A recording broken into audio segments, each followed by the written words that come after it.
नमस्कार. प्रत्येक वेळेस मी कापसाबद्दल भावाबद्दल मी आपल्या पुढे घेऊन येतच असतो आणि आजच्या व्हिडिओमध्ये आपण जाणून घेणार आहोत परत एकदा कापसाचं काय भाव चालू आहे.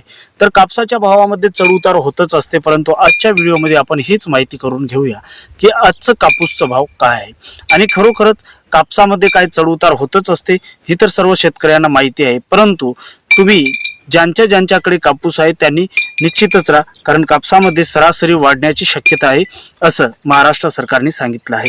तरी पण महाराष्ट्रामध्ये सध्या फरवरी 2026 मध्ये कापसांचे सरासरी बाजारभाव 7,400 ते 8,000 पर्यंत ही चालू आहे आणि एवढंच प्रति क्विंटल चालू आहे. अकोला आणि अमरावती सारख्या प्रमुख बाजारपेठांमध्ये भाव 7,500 ते 8,000च्या वर आहेत. तरी 25-26 आगामी शासनाच्या माध्यम धाग्यांच्या हमी भाव 7,710 प्रति क्विंटल महत्वाची माहिती आपल्या पुढे मी सादर करतो. तर सरासरी भाव 7,400 ते 7,600 प्रति क्विंटल अशी चालू आहे मध्यम.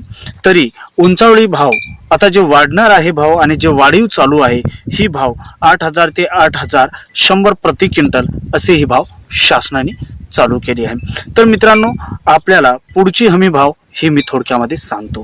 हमी भाव 25 आणि 26 मध्ये मध्यम धागा 7,710 प्रति, लांब धागा 8,110 प्रति क्विंटल या प्रमाणे घेण्यात येणार आहे. तर ट्रेड कमी आवक आणि मागणीमुळे साधारण सुधारणा दिसून येत आहे. तर मित्रांनो, या प्रकारची आजची माहिती मी